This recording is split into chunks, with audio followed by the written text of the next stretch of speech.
नमस्ते दोस्तों, अब चलिए शुरू करते हैं एक कहानी। राग के नीचे। कहानी को शुरू से अंत तक सुनना। वह धीरे धीरे उसका तलबा सहला रहा था। अपने पाँव नीचे मत रखना मिति, मेले हो जाएंगे। मैं तो हिंदुस्तान का राजा हूँ, तुम्हें सदा फूलों पर चलाऊंगा। हजारों नौकर चाकर तुम्हारे इशारे के इंतजार में खड़े रहेंगे। फूलों को भी तोड़कर लाना नहीं पड़ेगा। जहाँ तुम मुझे देखकर मुस्कुराएगी, अपने आप फूलों की वर्षा हो जाएगी। वह उसके होठों को चूम रहा था। हाँ मेरे प्यारे चंदन, मैं तुम्हारे राज्य की अकेली महारानी। बस कुछ ही महीने। लाल नीले पीले रंग के बालों का ऊपर नीचे होता नर्तन। दोनों एक दूसरे का हाथ थामे आकाश में उड़ चले थे। बालों के प्यार जहाँ परियां नाच रही थी, मधुर संगीत बज रहा था। हेलो हेलो, सुबह हुई, पंछी जागे, उठो, ये सोने वाले भोर जगाए। अरे ये क्या, बार बार यही लाइन। वह हड़बड़ा कर उठ बैठी। यह कौन आ मरा सुबह सुबह, और वह कहाँ चला गया? जरा दरवाजा भी नहीं खोल सकता। कितना सुहाना सपना था। ओहो, उसके पूरे अंग में झुरमुरी सी हो रही थी। उस पर सपने का प्रभाव पूरी तरह छाया हुआ था। जरा सा आंखें खोलकर उसने अपने गाउन की तलाश की। वह दूर पलंग के दूसरे किनारे पर पड़ा हुआ था। इस बीच कभी गाना बजता जो उसके डोर बेल का रिंगटोन था, कभी दरवाजे पर था पड़ती, आ रही हूँ। उसने अनमने स्वर में आवाज का उत्तर दिया। उसके चेहरे पर नागवारी के भाव स्पष्ट दृष्टिगोचर हो रहे थे। उसने बगल वाले कमरे से दरवाजे की ओर बढ़ती परछाई सुनी। अब जा रहा है जब मेरा सपना टूट गया। वह गुस्से से बड़बड़ाई। हाय सर दर्द से कटने लगा। उसने दोनों हाथों में लेकर अपना सिर दबाया। वह लुंगी के ऊपर शर्ट पहनता दरवाजे की ओर बढ़ रहा था। दरवाजा खोला तो सामने कल्पना मैडम अपना बड़ा सा बैग संभालती खड़ी थी। आइए आइए मैडम, आज सुबह सुबह कैसे आना हुआ? वह दरवाजे से हट गया था। सुबह ही है अभी तक, दोपहर के 1 बज रहे हैं। मैडम अंदर आकर सोफे पर बैठ चुकी थी। अच्छा हो उसी से बात करती रहे। नंबर 1 की माया है ढोकरी, सब बनावटी। बालों में एक भी बाल व्हाइट नहीं मिलेगा। लगता है हर हफ्ते पार्लर जाती है। दांत भी अवश्य नकली ही होगी।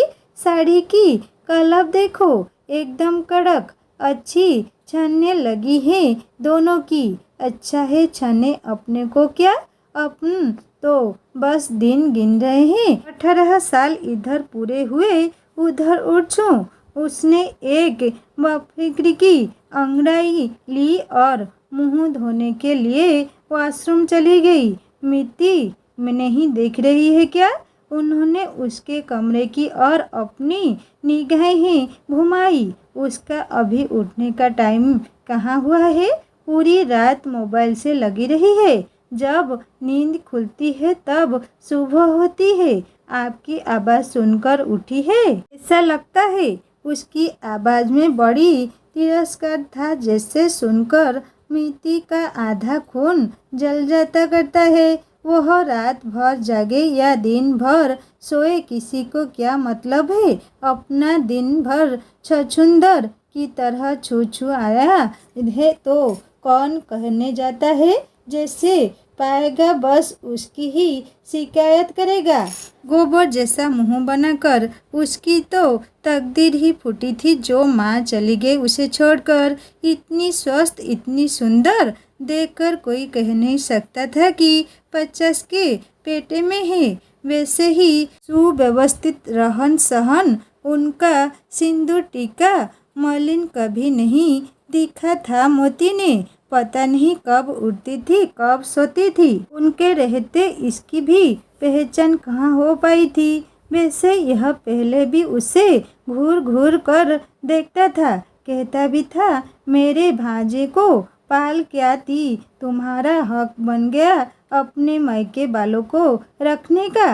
इससे मेरा कोई खून का रिश्ता नहीं है। तुम लाद रही हो मुझ पर इसे। कहता तो सच है, इससे उसका खून का क्या कोई रिश्ता नहीं है। यह उसका मौसा लगता है तो क्या हुआ, इससे बड़ा दुश्मन कोई नहीं दुनिया में। एक तो उसके माँ बाप उस हिस्सा के शिकार हो गए जिसकी किसी को उम्मीद भी नहीं थी। छोटे चाचा ने दिन दहाड़े घर में घुसकर खाना खाते पिताजी एवं गिलास में पानी डालती माँ को गोलियों से भून डाला था। वह संभव के साथ पड़ोस में खेल रही थी। घटना की खबर सारे मोहल्ले में आग की तरह फैल गई। पड़ोसन ने उन्हें ऐसा छुपाया कि हत्यारा उन्हें ढूंढता ही रह गया। वह पूरा वंश नाश करके उनकी संपत्ति हड़पना चाहता था। बाद में जब वह कुछ दिनों के लिए जेल गया तो तब बड़ी मौसी उसे ले आई और छोटी संभव को ले गई। 3 साल छोटा है मिति से, अब तो वह भी बड़ा हो गया होगा। छोटी मौसी उसे अपने साथ जापान ले गई। आज तक दोबारा भाई बहन एक दूसरे से नहीं मिल सके, शायद इस डर से भी कि कहीं दुश्मन उसकी जान के पीछे न पड़ जाए। छोटी मौसी न स्वयं कभी देश लौटी, न संभव को कभी नहीं भेजा है। वह अपने माता पिता के अंतिम दर्शन भी नहीं कर पाई थी। बहुत दिन तक तो लगता था सब झूठ कह रहे हैं, वे हैं इस दुनिया में, लेकिन कब तक सच से आंखें मूंदे रहा जा सकता था। अरे कहाँ हो भाई मिति बिटिया, जल्दी से इधर आ जाओ, मैं तुम्हारी पसंद के दही बड़े बनाकर लाई हूँ। यह पहले पहले उसे ही मिली थी आनंद मेले में। उसने अपनी सहेलियों के साथ पॉपकॉर्न का स्टॉल लगाया था। वह मेले में किसी संस्था के बच्चों को लेकर आई थी। माँ के न रहने की बात जानकर एकदम से चिपक ही गई। आज तक कुंवारी घूम रही है लगता है। अभी तक इसकी तलाश जारी है अपने जीवन साथी की। ठाकुर साहब कहती रहती है। देख ही रही है अच्छे पद पर काम कर रहा है, घर दार सब जमाया है। आज भले ही बाप बेटी अपने अपने खाने का इंतजाम अपने हिसाब से करते हैं। घर में सब वस्तुएं बिखरी पड़ी है। संडे छोड़कर नौकरानी के लिए दरवाज़ा खोलने वाला कोई नहीं रहता था। इसने चिढ़कर उसे छुड़ा दिया था। वह जो नीलेश सिंह ठाकुर कहलाता है। हाँ, पूछे न पूछे, मैं दूल्हे की चाची, अब ये आ रही है माँ बनने। उसने घृणा से मुंह से भरा टूथपेस्ट थूक दिया। लगता है कुछ खिचड़ी बिचड़ी पकने लगी है। अभी मात्र 3 महीने ही हुए हैं, पहचान हुए और हर रविवार को आने लगी है किसी न किसी बहाने से। यह तो जब से बीबी मरी है एकदम से पागल हो गया है। 2-4 दिन वह स्कूल क्या नहीं गई, नाम ही कटवा दिया। 2 साल हुए माँ को गए, स्तन कैंसर से मरी थी। इलाज में तो कोई कमी नहीं किया था। ईशन ने मुंबई ले लेकर जाया करता था। 2-3 बार ऑपरेशन हुआ। बड़े कर्ज से मुक्ति मिली थी उन्हें जीवन से। वह अपने दुख में ऐसा डूबा कि भूल ही गया मिति को। यूँ कहे तो उसने उसे अपनी जिम्मेदारी समझा ही कब था। बस पल रही थी कुत्ते बिल्ली की तरह। माँ ही पेरेंट्स मीटिंग में जाती, रिपोर्ट कार्ड साइन करती, ट्यूशन छोड़ने आती, स्कूल के लिए तैयार करती। यह तो अक्सर लड़ा करता था, मेरे भांजे ने तेरे ही कारण घर छोड़ा है। तू यदि उसे माँ का प्यार देती तो क्या कारण था कि शादी होते ही एकदम बेगाना हो गया। वह रोती थी। अपनों के लिए सबसे अच्छे उपहार। बस मेरी यही गलती है कि मैंने बांझ होने के बाद भी माँ बनने की कोशिश की। अपनी ननद के बेटे को माँ बनकर पाला। जब वह बीमारी से हार गई, मनस के पापा अपनों को संभाल नहीं सके। 2 माह बाद ही मनस को अकेला छोड़ गए, तो मैंने उसे गले से लगा कर पाला। अब जब मेरी बहन के साथ इतना बुरा घट गया तो क्या उसके बच्चों को सहारा देना हमारा मानवीय कर्तव्य नहीं थे? हमारा मन भी लगा रहता है। अरे मिति बेटी, कितनी देर लगाती फ्रेश होने में? वह आवाज़ दे रही थी। आप लोग लीजिए ना आंटी, मैं आ रही हूँ। उसकी नज़र चाय के बर्तन पर पड़ी। ना जाने कब से गंधा जमा पड़ा था। अपनी राहों से तो धो धाकर बना लेते हैं, अब ये देखेगी तो अच्छा नहीं लगेगा। लोगों को न जाने कितना शौक होता दूसरों के जीवन में झांकने का। कैसे मांझूं? माँ ने तो कभी कुछ करने ही नहीं दिया। बीमार रहती थी फिर भी उसे खेलने कूदने पढ़ने लिखने का बराबर अवसर दिया करती थी। तू पढ़ लिख ले, जो कुछ सीखना हो सीख ले, घर के काम तो जीवन भर करने हैं, वो सब तो मैं तुझे 1 महीने में सिखा दूंगी। चली गई माँ। अब तो उसकी मिति के समान बुरा कोई रह ही नहीं गया संसार में। उसकी आंखें भर आई अपने पुराने दिन याद करके। अरे तुम चाय के बर्तन मान लाई। वह किचन तक आ गई थी। उसके हाथ में पेपर प्लेट थी जिसमें उसने दही बड़े रखे हुए थे। पेपर प्लेट वह अपने साथ ही लेकर आई थी। पहली बार नहीं आई थी इस घर में। ठीक है ना आंटी, आप बैठिए ना। उसकी निगाहें संकोच से झुकी हुई थी। यदि वह चाहती तो इधर उधर फैली अपनी किताबों, कपड़ों और बर्तनों को उनके स्थान पर रख सकती थी। पलक झाँपते तो नहीं बीत जाएगी कुछ महीने, क्या सब कुछ जैसे का तैसा छोड़कर चली जाएगी चंदन के साथ? अरे आओ न, एक साथ बैठकर खाते हैं। उनका प्रबल आग्रह देखकर मिति को उनके साथ आना पड़ा। लीजिए न आप भी। मिति ने झुकी निगाहों से कल्पना आंटी को देखते हुए आग्रह किया। बस ले रही हूँ। किसी नम्र की तरह चम्मच से छोटे छोटे टुकड़े उठाकर खाने लगी वह। बहुत अच्छे बने हैं, आपने बड़ी मेहनत की। वह रुचि लेकर खा रहा था। वाह, कैसे पीछा जा रहा है। अरे कैसे की मेहनत की तारीफ करते तो मुंह में दही जमी रहती है। अभी परसों की तो बात है, पड़ोसिन को बात बहुत समझाने पर उसने ड्यूटी से आते ही उसके हाथ में चाय की प्याली थमाई थी। जैसे दिखते ही वह भड़क उठा था। किसने कहा तुझसे चाय बनाने के लिए? हाँ, तेरी उस दिन की बात सुनने के बाद तूने कैसे सोच लिया कि मैं तेरा दिया कुछ भी खाऊंगा पीऊंगा? तू तो मुझे खाने में जहर मिलाकर देना चाहती ना। वह कलेजा फाड़कर चीख रहा था। तो थूक दे चाय में। मेरी बात तो याद है तुझे? और तूने क्या रिपोर्ट लिखवाई थाने में? मैंने तुझ पर रेप केस का आरोप लगाने की धमकी दी है। मेरा तेरा कोई खून का रिश्ता नहीं है। मैं तेरी गोद ली हुई संतान हूँ जिसका कोई डॉक्यूमेंट्स नहीं है। तू तो मुझे बाल संरक्षण गृह भेजवाना चाहता था ना। मुझे घर से निकलकर रंगरेलियां मनाना चाहता है। ऐसा ही नाटक करना था तो पहले ही क्यों रखा? मुझे मार डालता हत्यारा।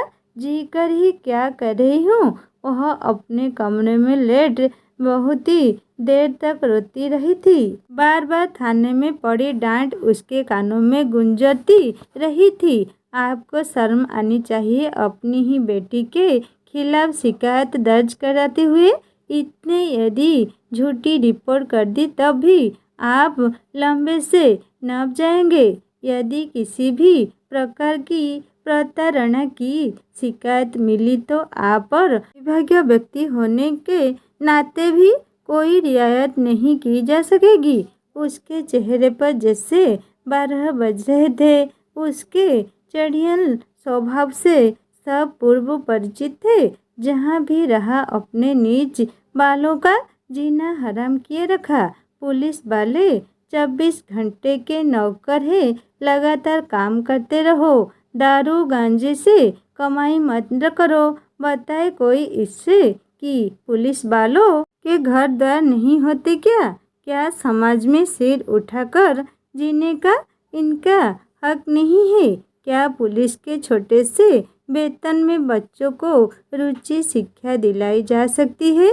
यह तो साफ साजिश है सिपाही का बेटा सिपाही और अफसर का बेटा अफसर बनाने की। इसीलिए तो भगवान ने संतान का मुंह नहीं खाया उसको। एक को पाला भी था तो लात मारकर रफूज कर हो गया, अब आया है पंजे में। उसने सुना था ड्यूटी वाले आपस में बातें कर रहे थे। उसे एक अनजानी पेड़ा ने अपनी गिरफ्त में ले लिया था। हाँ, उसके थाने जाने का लाभ उसे इस प्रकार मिला कि तब से उसने उसके खाने पीने के लिए या मोबाइल के लिए खर्च देने में आनाकानी नहीं की, बस बाहर निकलने से मना कर दिया। नंबर बनकर सकी है, उसे लगता है अड़ोस पड़ोस वाले मिति को बिगाड़ देंगे।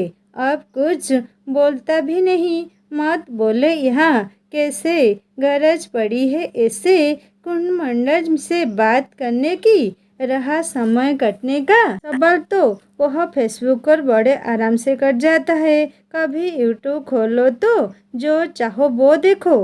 हाँ, परेशानी हो जाती है कभी कभी एडल्ट वीडियोज देखकर, तब के लिए नींद की गोलियों का इंतजाम रखना पड़ता है उसे। आप बैठी हैं, मैं जरा एक पैकेट दूध लेकर आता हूँ चाय के लिए। वह अपने कपड़े से पैसे निकाल रहा था। हाँ जी, आप कहाँ जा रहे हैं? हमारी मिति बेटी ले आएगी। उसने अपने बैग से निकालकर 100 रुपये का एक नोट मिति की और बढ़ा दिया। कोई नई बात नहीं है, जब आती है कुछ न कुछ घंटा ही रहता है। वह इतनी भी नासमझ नहीं है। अपने बीच से उसे हटाने का बहाना है सब। अच्छे क्या अच्छा ही है। अवसर का लाभ उठाकर वह भी चंदन को बुला लेती है मिलने के लिए। आज तो वह शहर से बाहर है। रूप मिटाने के लिए उसने एक अंगड़ाई ली और दरवाज़ा लड़काते हुए बाहर निकल गई। डैडी घर से लगभग 500 मीटर की दूरी पर थी। वह आराम से गई आई, आसपास के घेरों पर काम करते मजदूरों पर नज़र डालती। 2 बजे की धूप उसके दाएं अंग को पता रही थी। नवंबर के शुरुआती दिन थे, किंतु ठंड अभी विधिवत प्रारंभ नहीं हुई थी। उसने सुना है मौसम चक्र बदल रहा है। दरवाज़ा उसी प्रकार उठ गया था जैसा वह छोड़ गई थी। उसने बिना आवाज़ किए अपन अंदर जाने लायक दरवाज़ा खोला और सीधे अपने कमरे में चली गई। दूध लिए बगल वाले कमरे से धीमी किंतु स्पष्ट आवाज़ आ रही थी। और तो जो भगवान ने किया उसे कोई बदल नहीं सकता, किंतु मैं इस लड़की से बहुत परेशान रहता हूँ, एक भी बात नहीं मानती। बताइए, जब घर में कोई महिला नहीं है तो कौन सिखाएगा भला बुरा उसे? कुछ कहने की कोशिश करता हूँ तो गलत भावना मन में लाती है। सच कहूँ तो इस लड़के ने कभी मुझे बाप का दर्जा दिया ही नहीं। रो ले नया मुर्गा पाया है ना। मैंने तो तुझे बाप नहीं समझा, तूने ही कब मुझे अपनाया। वह किचन में जाकर चाय का पानी चढ़ाने लगी। सोकर उठने के बाद चाय मिल जाए तो तबीयत फटका फाइट हो जाती है। बच्ची है ठाकुर साहब, समय आने पर सब ठीक हो जाएगा। उसने सहानुभूति भरे स्वर में कहा। क्या सुधरेगी मैडम? पहले जमाने में इतनी उम्र में लड़कियां अपनी ससुराल जाकर पूरा घर संभालती थी, और इसे देखिए दोपहर ढले सोकर उठती है, पूरी रात मोबाइल पर न जाने क्या करती रहती है। देखते देखते मेरा घर श्मशान हो गया। थोड़ा थोड़ा सीखती तब भी कम से कम अपने लिए तो पक्का खा लेती। नौकरानी लगाओ तो दरवाज़ा नहीं खोलती। मैं ठहरा नौकरी वाला इंसान, वह भी पुलिस की नौकरी जिसमें घर परिवार के लिए कोई समय नहीं होता। कभी कुछ सिखाने की कोशिश किया, माँ थी तो उसने भी कभी कुछ करने न दिया। और तू तो बस रोना भर जानता है, कुछ सिखाता तो जरूर सीख जाती। और अच्छा ही किया न सीख कर। मैं क्या तेरे लिए खाना बनाऊंगी? जा जा मुंह धोकर रख, चाहे जितना रो ले, तेरे लिए तो कुछ नहीं करूंगी। कोई सुने न सुने, वह हर बात का उत्तर न मैं ही मन देती जा रही थी। ठाकुर साहब, जहाँ समस्या है वहाँ समाधान भी है। आप भी इसकी शादी कर दीजिए। ऐसी बिगड़ी लड़की को किसके पल्ले बांध दूँ मैडम? फिर अभी वह 18 की कहाँ हुई है? उसके स्वर में उसकी हताशा बोल रही थी। कोई करे न करे, वह तो करेगा न जिससे यह रात भर बत्ती आती है। उसका नाम चंदन है, मेरी जान पहचान का है। बड़े उम्र का आदमी है, इन्हें सुधर कर रख देगा। धनी बाप का अकेला बेटा है, पढ़ा लिखा भी है। वह भी खुश रहे और हम भी खुश। आप कहे तो बात करूं? उसका बाप तो दोनों तरफ का खर्चा दे देगा हंसी खुशी। हर्षा लगे न फिटकरी रंग चोखा होए। फिर यदि आपको पसंद आएगा तो मैं आपका उजड़ा घर बनाने की जिम्मेदारी ले लूँगी। इतना सब कुछ है तो अब तक कुंवारा क्यों बैठा है? कुंवारा कहाँ, पहले 2 शादियाँ हो चुकी है। जिसके भाग्य में सुख नहीं होता उसकी मती मारी जाती है। दोनों भाग इसका घर छोड़कर और कुछ नहीं, जरा बातें ज़्यादा करता है। बड़ी ऊंची ऊंची, कभी ताजमहल खरीदने की बात करेगा, कभी लाल किला। मिट्टी जाए, भोगे अपने भाग्य का सुख। बहाना किसी काम की कोई फिक्र रहेगी न जिम्मेदारी। सब काम के लिए अगल अगल नौकर लगे हैं। मुझे तो लगता है हमारी मिट्टी के लिए सब प्रकार से उचित है। न हो तो अभी सगाई करके छोड़ दीजिए। कुछ मास बाद जब उठा रह की जो हो तो जाएगा, तब शादी कर देंगे। मुझे तो बस आपकी ही चिंता लगी रहती है। मैडम की आवाज़ तन मधुर थी, बड़ी प्यारी लगी थी मिति को। वह उसके चंदन से उसका विवाह करा रही थी। कोई लाख बुराई करे, चंदन तो उसकी हर अदा का दीवाना है। इतना सुंदर, शिक्षित और कमाऊ है वह। जब तक साथ रहता है लगातार उसकी प्रशंसा करता रहता है। चंदन से मिलने के लिए वह फेसबुक की सदा आभारी रहेगी। रही बात शादी की, तो पैसे वालों की 2 क्या 4 भी हो सकती है। वैसे भी आजकल लड़कियों में हस्बैंड चेंज करने का ट्रेंड है। वे छोड़कर नहीं गई, उन्होंने मिति का रास्ता साफ किया। वह तो मिति के सारे दर्द की दवा है। शादी के बाद उसका अपना संसार होगा, जहाँ की वह मालकिन होगी। वह सब कुछ सीखेगी। इनका उसे सजा देने का सपना कभी पूरा नहीं होगा। बड़ी उम्र का आदमी है, जिसकी 2 औरतें भाग चुकी है। वह मैनिया का शिकार है। बहुत अच्छा रिश्ता टूटा है मैडम मेरी बेटी के लिए। क्या मेरे पास उसकी शादी के लिए पैसा नहीं है? क्या वह मेरे ऊपर भार है? अब मेहरबानी करके यहाँ से तशरीफ़ ले जाइए, वरना मैं आपकी सारी चिंता झाड़ दूँगा। उस अनढ़ उम्र के पागल से अपनी बेटी ब्याहने से अच्छा तो मैं उसे किसी कुएं में ढकेल दूँगा। जाइए, दफ़ा हो जाइए। उसकी चिल्लाहट से पूरा घर झन्ना उठा। उसकी तेज आवाज़ में धीरे धीरे एक कंपन शामिल होते अनुभव किया मिति ने। हाय, चंदन पागल है। कितना बड़ा धोखा हुआ उसके साथ। सोच लीजिए, अच्छी प्रकार आपकी बद्धिमाक बेटी के लिए इतना अच्छा रिश्ता फिर नहीं मिलेगा।